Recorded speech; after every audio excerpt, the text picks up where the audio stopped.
welcome to Scorched Earth and a general mid-month reading for the sign of Taurus, Sun, Moon or Ascendant for the last 2 weeks of May. I hope you are well, using the Llewellyn Tarot for you today. I know that these are late, thank you so much for waiting for me, I do appreciate it. So, since we've had some new people join the channel, welcome if you are new, and thank you so much if you're returning. I just thought we would go through how these videos are different to the main monthly readings. For the mid-months, we are looking for the lesson, in so much as I believe that there is wisdom, or indeed a lesson, contained in every experience and interaction that we have in the here and now, if we are open to seeing it. And too often we're not, because of all sorts of things. We get bogged down with 3D life, or sometimes, you know, subconscious patterning kicks in and we judge something right in front of us by, you know, what we know, by what has happened before. And so this is a way of kind of pulling out a little bit. You know, we've all got those situations where in hindsight we can see what happened was for the best, and we absolutely did not feel like that at the time. You know, hindsight's 20/20 and all that. But when we look back, we can say like, I can see why those doors were shut in my face. I can see why I was being guided in a particular way. If only I'd known that then, I wouldn't have fought it so hard, right? So this is a way of kind of pulling back and looking at the bigger picture that is going on for you. Like, it almost invariably will teach you something about yourself if you are open to seeing it. But it can also highlight those things that are trying to exit your life and, you know, indicate that now is a good time to let them go. Or indeed the things that need to be embraced. Like, we won't really know until the cards hit the table, but we have just had a really powerful full moon in Scorpio with a lunar eclipse, and so the emphasis this month for most of the signs really does seem to be on purging, right? Releasing those things that are really deeply held. So it's probably going to be something along those lines. So what we're going to do is pull 3 cards for your current energy, and then we're going to pull 3 cards and work out why exactly you are in that energy in the first place. It's something that I've used for myself to great effect for many years, and so that's why I'm here sharing it with you. And then we'll close out with 3 cards of advice. They are going to be necessarily shorter, and there won't be an extended at the end of it, because it's just supposed to be an energetic snapshot more than anything else. So hope that all makes sense. Let's get straight in. Can I have 3 cards for Taurus, please? Whoa. So we have the 10 of Wands and we have the King of Pentacles flying out together. There you are, Taurus. It was reliable. It was sharp in your own readings. I do love that. We've got 2 more cards for Scorpio's current, Taurus's current energy. Wow. We have the 3 of Swords in reverse and the Devil showing up together. And one more please for Taurus. Way, there we go. And the 2 of Swords. Right. So it was the 6 of Wands that just kind of flew out sideways there. I'm not going to take it because I like the jumpers to the left, but I'm going to show you that it's there because I feel like you need the encouragement, you know, in this during this next couple of weeks. We've got the 4 of Pentacles at the bottom of the deck, and this is absolutely encouraging, no, I've just used that word, absolutely indicating to me that it's all about release for you. I mean, the rest of the cards that are on the table are also talking about this, right? But however uncomfortable things are feeling at the moment, I really want you to understand that you are doing exactly what you are supposed to be doing, right? If things are uncomfortable and challenging and you are having to deal with them, and having to deal with them you are by the look of what's on the table here, then you are going the right way. The 6 of Wands is absolutely confirmation of that. Because this next wee period, and we're in a Mercury retrograde as well as the lunar eclipse that I just spoke about, and the full moon in Taurus, right? So the energy is reflective anyway, right? We're supposed to be kind of sometimes going within, but certainly paying attention to the details of things. And for you, it's looking for your blind spots. It's looking for those things that you know are there, but you cannot quite get a handle on, because there are things here that are kind of taxing you and vexing you a little bit, right? That 10 of Wands here and the King of Pentacles is a very direct, like, you are burdened, with something. Now, I'm not saying that you've taken on too much, responsibility at work or anything like that. It's like it's identifying the things that weigh you down subconsciously, the things that weigh you down emotionally. What is it that feels like the monkey on your back all the time, Taurus? Like, that's what we're looking at here, and that's what the energy is asking you to do here, is have a look, excavate a little bit and see what is weighing you down. Because there's a difference between being grounded and being planted and being stuck. And at times it's been difficult to work out which way round that should actually be for you, right? But here the energies are all highlighting the opportunity that you have to release whatever it is that's making you stuck, so that you can more comfortably plant yourself somewhere, even if it's just planting yourself in an idea of where you want to go from here, So we've got the Three of Swords and we've got the Devil card here. Now I like the fact that the Three of Swords is in reverse, because that actually is a card of healing for me. And when it shows up in the Llewellyn, it's always got a historic element to it. I mean, we look at the colours on the card, and it's quite sepia toned, right?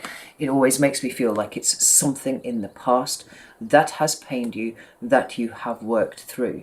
But it's here with the Devil. And the Devil is all of the ways that we are stuck, right? It is toxicity, it is codependence. Because it's very illusory, it's never that obvious. The only way that the Devil really gets to work properly is by making you think that things are one way when actually they are another, right? It's hugely illusory energy to it. So the Devil and the Lover's card are the same card in the tarot, right? They're just the same card, but they're coming from different places. So with the Devil card, it's all about illusion. It's all about making you feel like you don't have a choice in something. The Lover's card is all about free will and consent and decision making that comes straight from you, right? It's a very, very pure energy. And so particularly here with this Two of Swords, what we've got is a kind of mining situations, right? Kind of like strip mining your experiences almost a little bit, to have a look and see where it is that you are still kind of working under this assumption that you are stuck and you don't have a choice in whatever it is that you're trying to do, because actually you do. This Three of Swords here, speaking to this past hurt, like you are healing from whatever this is. But as I remember saying actually to a Taurus friend of mine, like, recovery is not a linear process. Sometimes it's quite messy, and sometimes you take 2 steps forwards and then you hit a brick wall and you're like, well shit, I've gone the wrong way. I've got to retrace my steps back 3 steps and realise that actually the route out was that way instead. It's a process that has you kind of doing this a little bit, but none of it's wasted energy, because you're always learning something, in the process. And I think the act of being able to go so far, hit a brick wall and go, oh shit, I don't have a key actually for the door that is in this wall, but I do remember seeing a key a little bit further back. I'll go back this way, I'll go get the key, and then I'll come back here. This is all very useful energy for you. But you really do seem to me to be looking for this Devil. You're looking for the blind spots, looking for what is holding you down, because there is an understanding that there is something still operating there. There is still a blind spot. There's something that you're not quite seeing. And when you see it, you can't unsee it, right? There's that epiphany. There's that moment that we're looking for. There's the opportunity to turn this upside down. It's very positive energy. But with this Four of Pentacles at the bottom of the deck, there's no doubt in my mind at all that there's something that you're still holding on to quite tight. I know that you know that there's something that you're holding on quite tight to. But because the Two of Swords is here, I feel like you're not entirely sure exactly what that is. The interesting thing is, the card behind the Four of Pentacles is the Ten of Cups. And I wonder if the thing that you're holding on to quite tight, the thing that is burdening you as it is the idea of perfection. Yeah? Something I've noticed about Tauruses, Virgos get the reputation as being the perfectionists, right? and deservedly so. But there's a huge perfectionist streak in Taurus too. It just is slightly different. It expresses itself slightly differently. Like, in so much as you have this idea of what a perfect thing should be, or even a memory of what a perfect thing was. Now I'm saying that, I feel like that's more a thing. You know, how you felt like it was perfect and then suddenly it wasn't anymore.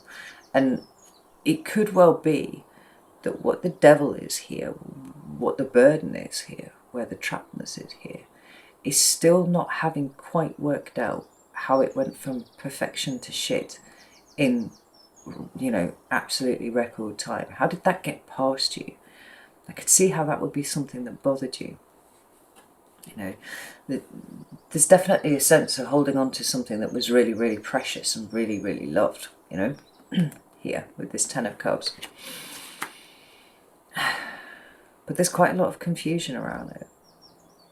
I mean, the confusion might be, how do you get that back? How do you get that feeling back that everything is good and perfect? And the honest answer, Taurus, is that you might not, you know, because that feeling of perfection may well have come from a place of, you know, resolutely ignoring the red flags on a situation. You know, it might well be that it was everything that you inputted into this situation. You know, what you saw for a brief moment was your reflected gold. You know, we talked about this a lot, Taurus. You know, Taurus are very, very good at missing the gold in their own shadow, but seeing it, overseeing it in other people, and kind of putting, I don't know, situations and people upon pedestals that they don't deserve to be on, you know.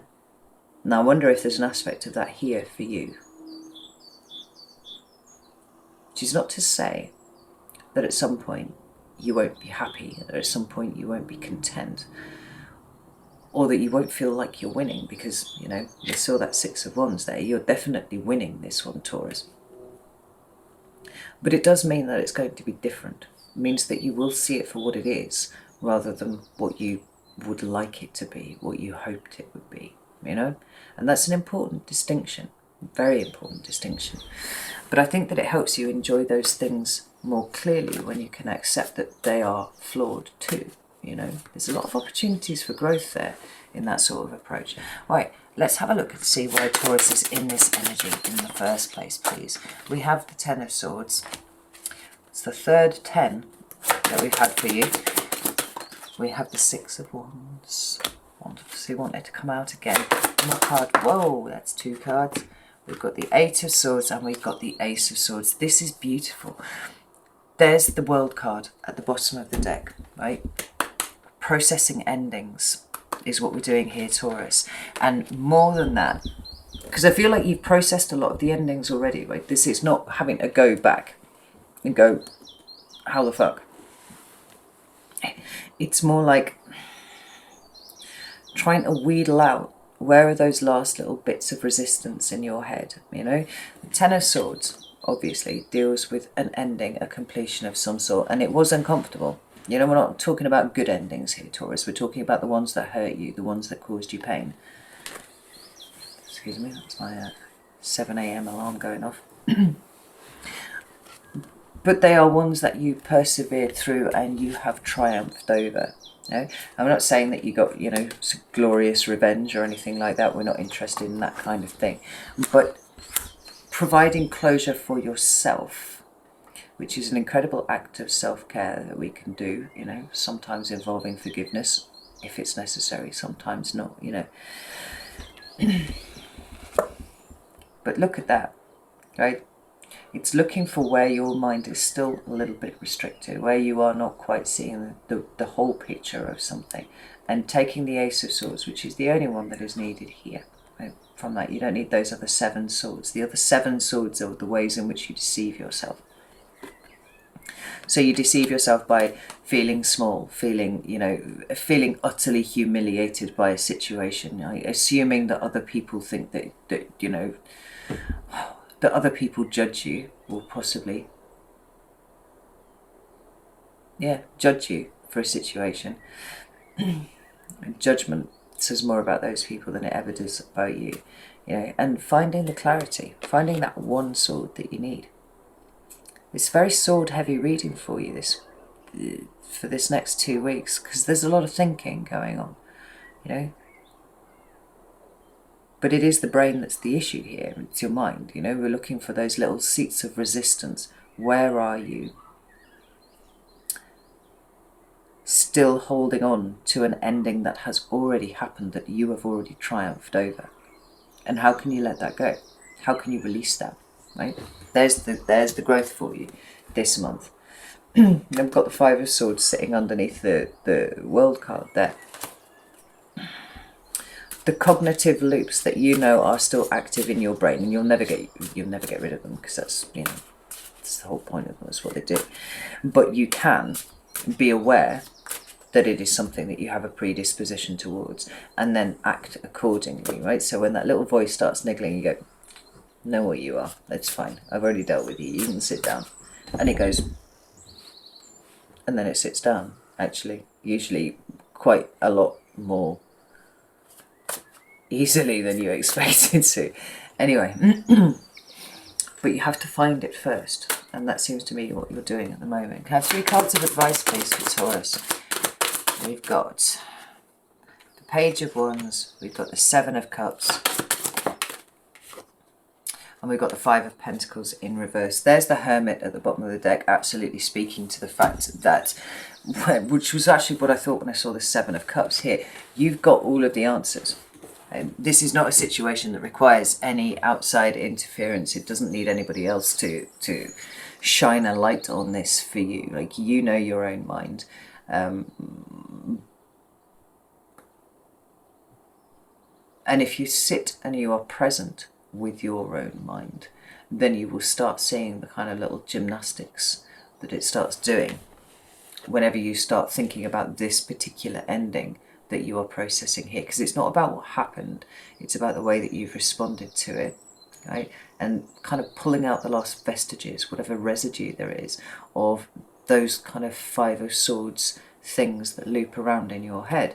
We've got the Page of Wands here, and that is speaking to, you know, I feel like it's speaking to that Six of Wands. It's like you've got a lot in front of you to be very, very optimistic and very, very excited about, actually. Even if you don't know what those things are yet, there's a world of potential out there. And, you know, you're more ready for it than you've ever been. We've got the Seven of Cups, which is usually a card that speaks of great emotional confusion, but actually for you, it's like, take these things one step at a time. Check in with yourself, not just daily, but every now and again, just be like, there was a point where I used to do it almost on the quarter hour, right? How am I feeling right now? Why am I feeling like that? What's just happened, you know? Why do I feel different now to how I felt like the 4 times ago when I checked in with myself? What has shifted? What has changed? What outside thing has happened? Where have I got triggered?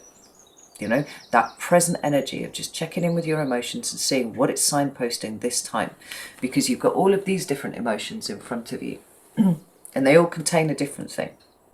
They're all pointing you in a particular direction, and it's looking for the one that is operating right now. So if you're feeling shit about yourself, why are you feeling shit about yourself? What Five of Swords kind of energy are you allowing to just keep totting over here? And how do you just stop it?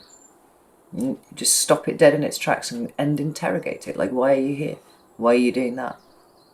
How do you relate to what it is that I'm trying to process here? You know, observation is processing, as my very smart friend says.